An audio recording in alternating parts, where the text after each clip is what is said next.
everybody, and welcome to Life Chats with Maggie and Bunny. I'm Maggie. And I'm Bunny. So today we're going to have a little bit of a different thing where we're going to have special guest Maggie Morris-Mingay on with us today, talking about a recent transformative journey that she has been on. It's a little bit vulnerable, so we're going to go ahead and see what Maggie has to say. Maggie? Thank you. Thank you for allowing me to be a guest on our show. Yeah. How exciting. I love Brene Brown when she gets on to TED Talks or on her own arenas and talks about vulnerability. Mm-hmm. And today I am going to be very vulnerable, very open, and I have goosebumps even now when I'm saying it, mm-hmm. because when I do this and share my personal life, it isn't for me.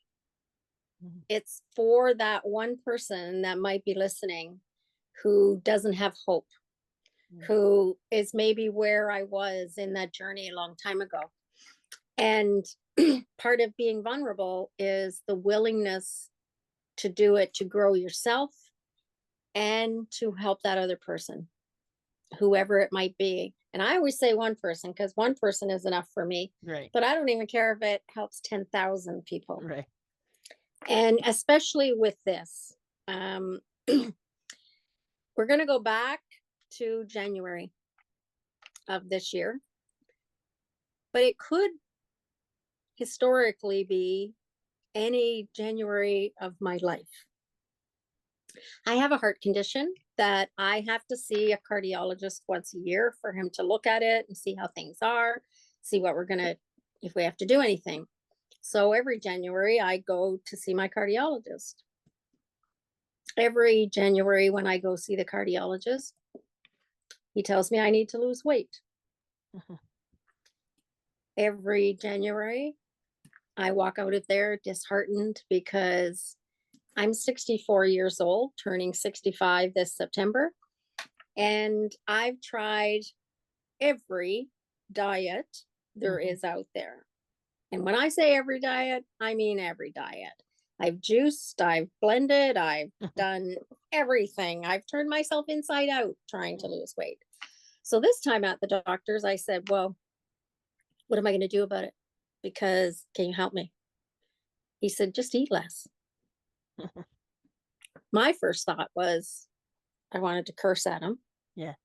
Because to me, that's just like telling a depressed person to be happy. Mm-hmm. Like, don't you think they've tried that? Yeah. You know, I've tried my whole life to eat less. So I left, needless to say, very disheartened of, okay, if this is how I'm going to leave the world, I guess I'm going to leave the world because I can't do this. Right. I've mastered many things in my life, but I could never master this. So I left feeling very disheartened. And the next day when I was having a shower, I had a little bit of a meltdown in my shower. And I said to God and my angels and guides, like, you got to help me with this because I can't do it. Like, I'm going to fail. If I try this, I'm going to fail. And I didn't feel anything at the time, but I really cried, like I was bawling because I knew I couldn't do this. I was going to fail. The next day, I had a meeting with one of my other business partners, and she happened to say to me in that meeting that she had gone to this new clinic that listens, that talks about women's issues and weight loss, hormones, and all that stuff. And she said, they actually listen to you. Mm-hmm. And she said how wonderful her experience was there. And I got emotional when she said it because this seemed like a beacon of hope to me. And so I had told her about my shower episode. And she said, well, Maggie, I think you need to try it. She said, you need to go see these people because they're angels. And they listen. So she called them to get me an appointment. And in the same week, I had an appointment to go there. And she was right. They were lovely women, non-judgmental, and set me on a course of change Mhm. in February of 2024. For 12 weeks, I went there once a week and I had an injection. I seen a dietitian. I seen a nurse practitioner. There was one time I even talked to a therapist, and they bought in to helping me on this journey and believed in me when I didn't believe in me. Mhm. I didn't believe that I could succeed. But I'm here to say that here it is, July 2024, and I'm down 32 pounds. Yay. And that's a huge celebration Mhm. because more than just that, I believe in me. Mhm. I see that I can do this now. They said to me in the beginning, "What is your goal? What is the goal weight that you want to be?" And I couldn't tell them that because I didn't believe that I could do it, so I couldn't do it. And now I'm 16 pounds away from that first goal weight. Wow. And to me, that's incredible Yeah. because when I reached that goal, I said to them, then I can make the next one. Right. But I couldn't go all the way to what I want to be Mhm. because I was too far away. Mhm. And sometimes, to the people who are listening, sometimes the place we want to get to, we don't see what it looks like. We don't see the possibility of it. We don't see that it's even within our grasp. Mhm. So we try for less, Mm. and that's okay. You don't have to get to the end of the journey before it's time. Right. You can make small, tiny goals. And, like I say to people, like I say to my own clients in regarding death and grief, is sometimes you can only do it half an hour at a time. Mhm. Sometimes you can do it half a day at a time. Sometimes you fail. Right. Where in the past, when I would fail, it would be all or nothing. Okay, I'm done and Yep. I'm going to eat a bag of cookies. Where now, if I have a time of when I think it's failure, I just start again. Mhm. I just start again. I come to find out and to realize in part of my own healing with this is that not only did I have a weight issue, but I had a food addiction. Mhm. I used food to soothe my wounded self. When my little girl Maggie showed up, I gave her cookies. Mhm. I was taught as a child, you nurture with food. Right. If you're a good girl, I'll give you a cookie. And many of us Mhm. have been the same way. Yeah. If you're a good girl, I'll give you a cookie. If you clean your room, I'll buy you this. Mhm. You can have some chocolate if you eat all your supper. Right. So I learned very early in my life, I reward Maggie with food. And for me, that wasn't a good way to be Mhm. because I was rewarding Maggie with number one, the wrong food. Right.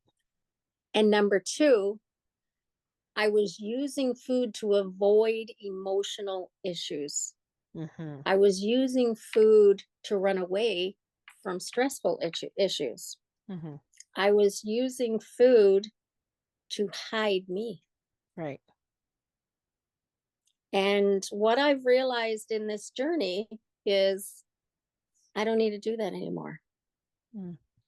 Now, if I'm having a stressful day or if somebody hurts my feelings and that little voice says, I think you need a chocolate bar or 7, Yeah. I say, what are you really feeling? Maggie, what do you really need? Mm. Do you need to know that it's okay that you're hurting? Do you need to know that it's okay to be vulnerable? Do you need to know that it's okay not to be perfect? And I figure out what Maggie needs Right. instead of trying to shut her up, Mm. and instead of trying to quiet her voice. Because what I've been learning on this journey is it's okay to say what I need. Mm. Yeah, that's big. It's okay to need things. Hmm. It's okay to be emotional. It's okay to be vulnerable. It's okay to hurt. It's okay to acknowledge that you have weaknesses, that there's things you have difficulty with, and it doesn't make you a bad person. Mm. It doesn't make you not a good leader. It doesn't make you not a good coach. It doesn't make you not somebody who's empowering. It doesn't have a minus sign behind it. Right. Being vulnerable is a plus. Hmm. Recognizing who you are and learning to accept yourself for who you are is a plus. Mm. And that's why I wanted to talk about this journey publicly. And it's scary. Yeah. And as I say to Bunny, I have to get out my scare sighted, because my scare sighted word is like what the word I use when I'm scared but excited. And I'm scared because what if I fail now? The world knows what Right. I was trying. It was easier when I was trying to do this in the quiet of my home, and nobody except those very close to my life knew. Hmm. But what if I fail? Now everybody knows. Hmm. And you know what? I don't care. Yeah. It's okay. Because to that one person who might be listening, who's afraid to fail, sometimes we miss out on the best things in our life and trying the best things. It may not be a weight loss journey like it is for me. Right. It may be giving up alcohol, Right. giving up smoking, Right. going back to school as an adult student. Hmm. It may be many different things that is what you're afraid to do out of fear of failure. Hmm. But failure is not something we need to fear. What we need to fear is never trying. Right. What we need to fear is giving up. What we need to fear is not feeling worthy enough to be worth the effort. Hmm. And to our listeners today, I want to say you're worth the effort. Yeah, for It's sure. worth it. And whether I've lost 32 pounds, what I have, or whether I lost 5, Hmm. whether I lost 2, whether I lost 1,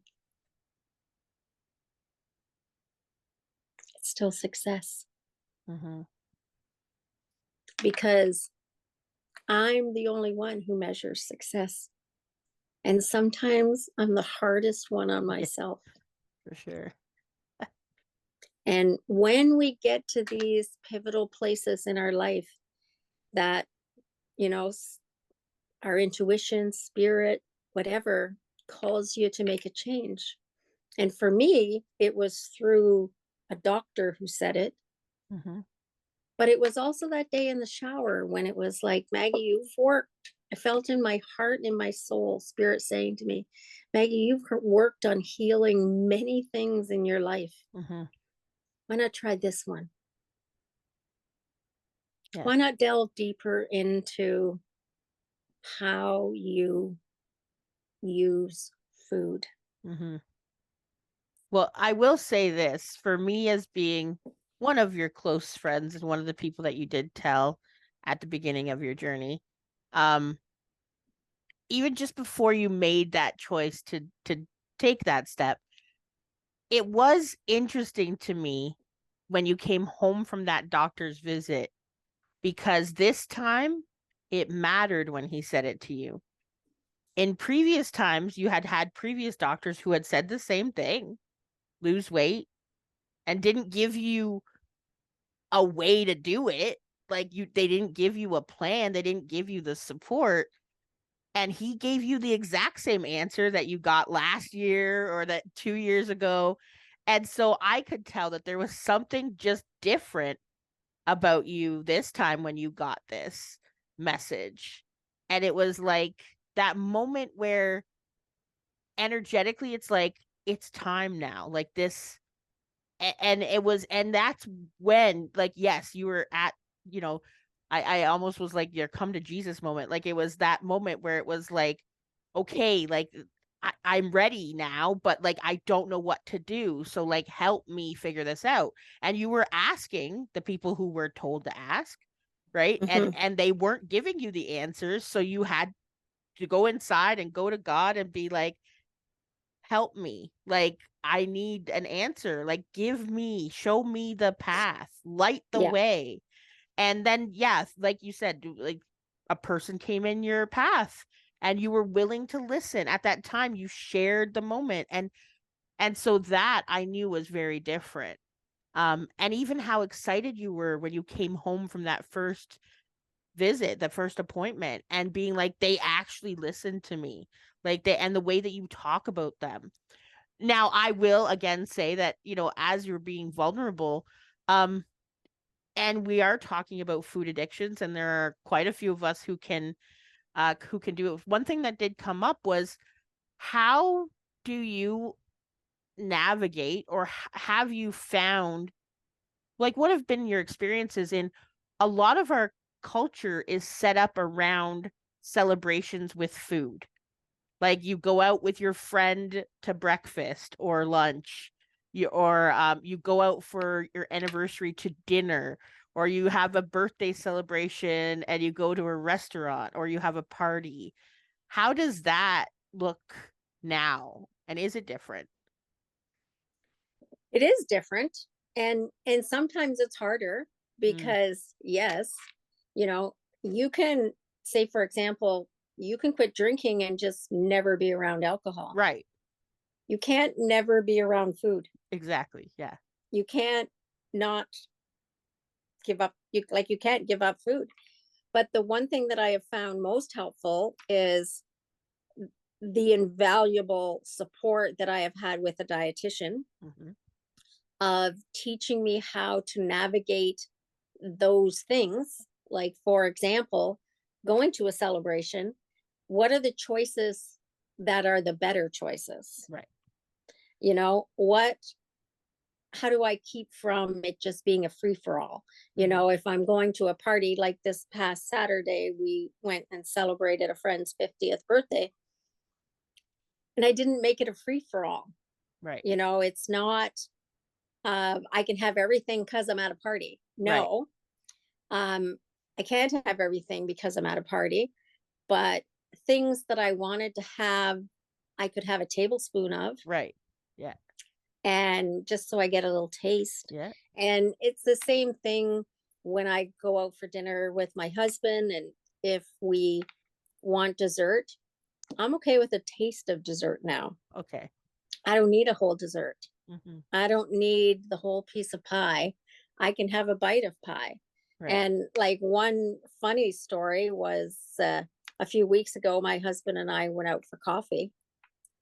And I said, "What kind of donut do you want with your coffee?" And he said, "I don't want a donut." And I said, "Yes, you do, because I want a bite of it." Yeah. And he laughed and he said, "Well, I guess you better tell me what kind of donut I want then." And that's what I did. And I was quite happy with a bite of his donut. Now, he will tell you, as I'm losing weight, he's gaining weight. Be- because Because you sometimes want, he has to eat my food. I was going to say, you want one bite, but he has the rest of the bites. He has to have the rest of the bite, and he went into Yeah, that coffee shop only wanting a coffee. right. So that's some of the ways that I use to navigate it. And Yeah. just to be real about it as well, the injections that I get of medication change my appetite. Mm, So I don't have the same kind of cravings. I get full faster. hmm And it's very similar to somebody who has weight loss surgery. Somebody who has hmm weight loss surgery can only eat a certain amount of food Right, and then they feel ill. right, And it's the same thing with me. If I eat greasy foods or if I eat too many sweets, I feel ill. right. So navigating that is easier if you feel ill. Yeah. So that's the way that you work at navigating that. The other part of it that played an important role to me is I had to pay for this hmm service. My husband committed to us investing in me. hmm And that commitment on his part and on my part was an extra added push Motivation. Yeah. to succeed. It was a motivation. You know, if I'm paying all this money every week when I go there, I really should give it my best. Right. I should do my best for it. Yeah. And that was probably more so than the fact of me losing weight. That was more so the driving force is I'm paying for this. It's dumb to pay for it if I'm not going to try. Right. Right. So that helped. Yeah. And as I said, the nutritionist really helped Yeah. because what I've come to learn over the months is that when I have cravings of sugars or carbohydrates and that type of thing, the reason I'm having those crazy cravings is because I'm not eating enough protein. Right. Our bodies know how to do all this. hmm You know, we were born with all of the capabilities to do this stuff. You Right. know, our bodies know how to process the food and all of that stuff. It's all the extra stuff that we put in there that confuses it. hmm So the more that I'm giving my body the nutritional supplements that it needs in the food that I eat, the less cravings I have. Right. And one of the big ones is if you eat enough protein, because your body needs protein. hmm And when you're historically, when I would go on diets, I would eat less because that's what my doctor said, just eat Right. less, Yeah. just eat salads. Well, Yeah. if you just eat salads, you're Yeah. not getting enough. Yeah. And your body's freaking out, going, hey, she's starving us. We got to hold Yeah. on. And that will cause you to crave more sugar, and without the support in the past of knowing why that was happening, you would Yeah. probably have given in, quote unquote, given in and eaten that sweet thing, still not really have the craving met because your body is still requiring the protein, not the sugar. And so you would eat more of the sugar, and then you would feel bad and stop. Okay, forget it, the diet doesn't work, right? and Yeah. and like that kind of thing. So And that's how food addictions happen right, because, you know, you eat the bag of cookies because that's what your brain's telling you you want, but that's not what your body really right, wants. So you eat the bag of cookies and then you feel guilty because you eat yeah, the bag of cookies. Then you got to eat 7 chocolate bars to get rid of the cookie guilt. right, exactly. And then you get And ice it's cream just a to get rid vicious of the cycle. chocolate bar guilt, and yeah, Yeah. Then I got to eat the chips because I'm no yeah, longer craving right, sugar. I'm then craving salt, right, you know, and it's just a vicious cycle. yeah, yeah, Where what I'm finding as on this journey is the more that I give my body the foods that it wants, the less it wants of right, anything right, right, because it trusts me. yeah, My body trusts me now that I'm going to give it what it needs, right, even to the point of water. yeah, Oftentimes we have cravings because we're thirsty, we're right, dehydrated. yeah. I know that. I've If heard that. you give yourself, you know, a big glass of water, like I've always got a water bottle. Yeah, If I give myself a big drink of water, oftentimes it subsides. right. They do say that, and they say that you should do that, especially before you go out to eat or go to a buffet or something, is to drink like a big glass of water before you start eating, because yeah, for sure, it will take up space, it will fill up space, and a lot of times our hunger pings are actually thirst. Yes. How much of us walk around actually pretty severely dehydrated and we don't even realize it. We're not drinking enough water.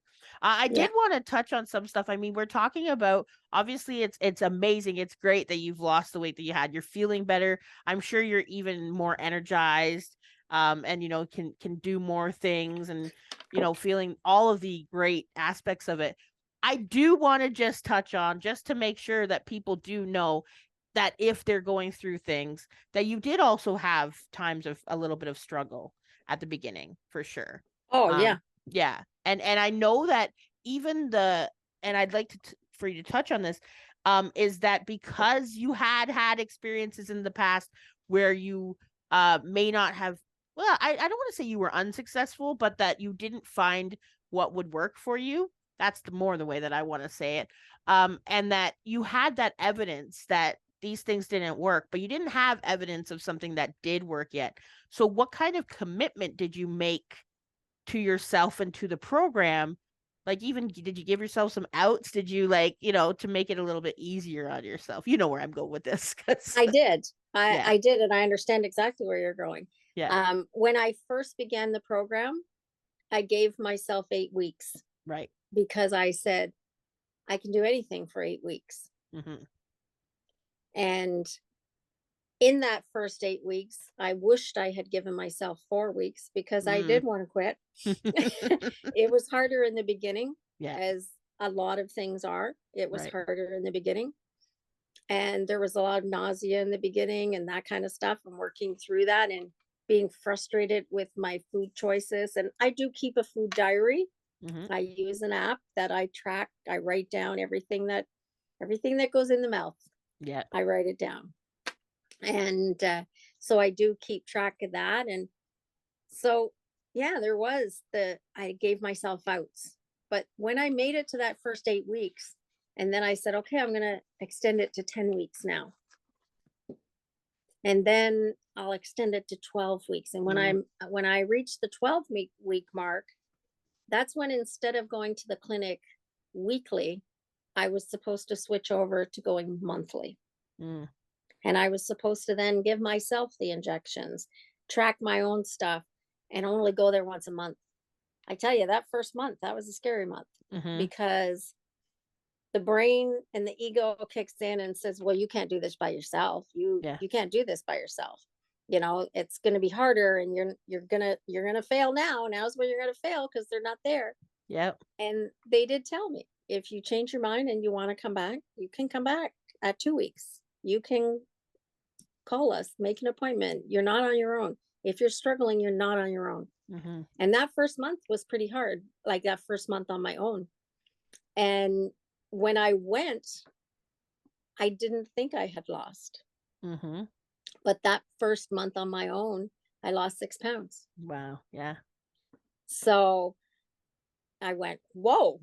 Yeah, I did Maybe it. I can do this on my own. Yeah. Maybe I can do it. Yeah. And not to say, because I want to say to people, ideally, they don't want you to lose any more than 2 pounds a week. Yep. Well, ideally, to me and to my head, I want to lose 2 pounds a day. You're right. Like, so I had to make the commitment to myself to not be jumping on the scales every day. Right. Because that's discouraging, because, I'm telling myself, you should be losing 2 pounds a day, even though realistically, no, they want you to lose 2 pounds a week. So you're losing fat, not muscle. Right. So even though I want to lose it fast, they don't want me to lose it fast. Right. Because you have more success of keeping it off if it becomes a lifestyle for you. And I do know, for me, it needs to be a constant lifestyle change. Right. Very similar to somebody who makes a lifestyle change to give up alcohol. Right. You can't just say, well, I'm just going to have a drink today. Yeah. No, or, well, I'm just going to smoke 1 pack and then I'm right. then I'm done again. Like, I know if I don't make wise choices, I'm going to be right back where I was in Right. February. Right.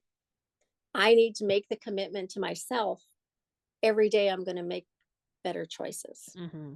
And isn't that really true about everything in our life? Right. Yeah, for sure. You know, to be the person that I want to be. And an example of that is how I want to live my life from a place of love and Mm-hmm. not from a place of judgment. Does it mean I don't judge? No, I do. Right. Right. But every day I have to make the commitment that I'm going to live from a place of love. When I see that judgment creep in, I just remind myself, Maggie, that's not who you want to be. Mm-hmm. So why are you allowing that choice to come in? You know, and it's the same thing with this. It's a lifelong commitment to Maggie, Right. to me. Does it mean I'm going to succeed every day of my life? No. Yeah. Yeah. And I think you're being maybe a little less hard on yourself if you are slipping or, making a mistake, or where maybe in the past it wasn't as the self-talk might have been a little bit different. So, Yeah, in the past, when I didn't have a successful day, I mm-hmm. would beat myself up Right. all the time and say, "See, you're garbage. You can't Yeah. do this. Everything that you've ever thought about yourself is true." Mm-hmm. You know, and that negative self-talk would come in, where now I don't allow the negative self-talk to have a loud voice. Mm-hmm. It's still there, but I don't let it yell at me. Yeah. I send it to its corner. I send it to its timeout chair, Yeah. so to speak, because I get to choose whether or not I listen, Mm-hmm. whether or not I allow it to have free reign in my life. And that's the difference now is I find since I have partnered with spirit and the universe on this, Mm-hmm. I know it's like every other commitment and change that I want to make in my life. I make it every day, one day at a time. There you go. Perfect. So that's a little bit about Maggie and the journey. Yeah. And I wish everyone the same kind of successes. I wish everyone will find people that will listen to them, Mm-hmm. support them, guide them. And if you're somebody who is struggling with this, feel free to reach out. Mm-hmm. And, you know, if you're in the Niagara region and you want to know the name of that clinic, just reach out to me and I'll give you their name because, hey, I'll be their little poster child. Yeah. And I was going to say, for also, we do kind of have to say this too, is that if you are somebody who is struggling with anything that is happening, reach out to professionals for medical advice and help and support. Mhm. But, in the meantime, you can also find places in your own space that also could be like the place that Maggie found here Yeah. in the Niagara region. I'm sure there's more out there, and there will be more to come for sure. And I do believe that just like I did, if you reach out and ask the universe Right. and ask creator to partner with you, they'll show you where to go. Yeah, you just gotta listen. They'll show you how to get the help. Yeah, You got to listen. you gotta Yeah. listen. Yeah. You gotta be Yeah. ready to listen to what they say and follow through. And yeah. And yes, I will confirm, as you said, Bunny, I was followed by a medical team as well, making Yeah. sure that I have blood tests Right. on a regular basis to make sure that what I'm doing is working for my Right. body. And Right. it's not just willy-nilly do what you're Yeah. doing. Yeah. No, it's tracked and yeah. Yeah. So it is important to seek medical attention when you need it, Right. but as well, seek the support of people who are doing it as well. Mm-hmm. Yeah. Invaluable. Yeah, Mhm. absolutely. Well, on that note, I guess we could say bye for this week. And if you'd For like this guest. for this guest too, well, I'm sure we could have Maggie. I wanted to call you Maggie Mingay, Maggie Morris-Mingay, to come back another time. I'm sure she'll be here and she'll talk about vulnerabilities in some other way. Maybe I don't know. But anyways, If you'd like to message us or even ask Maggie questions, we do have our email address at aboveandbeyond@gmail.com and our website at aboveandbeyond.com. You can find us everywhere where you listen to podcasts, not just on Spotify, also on our Facebook page and YouTube as well. Bye for today. Bye for now.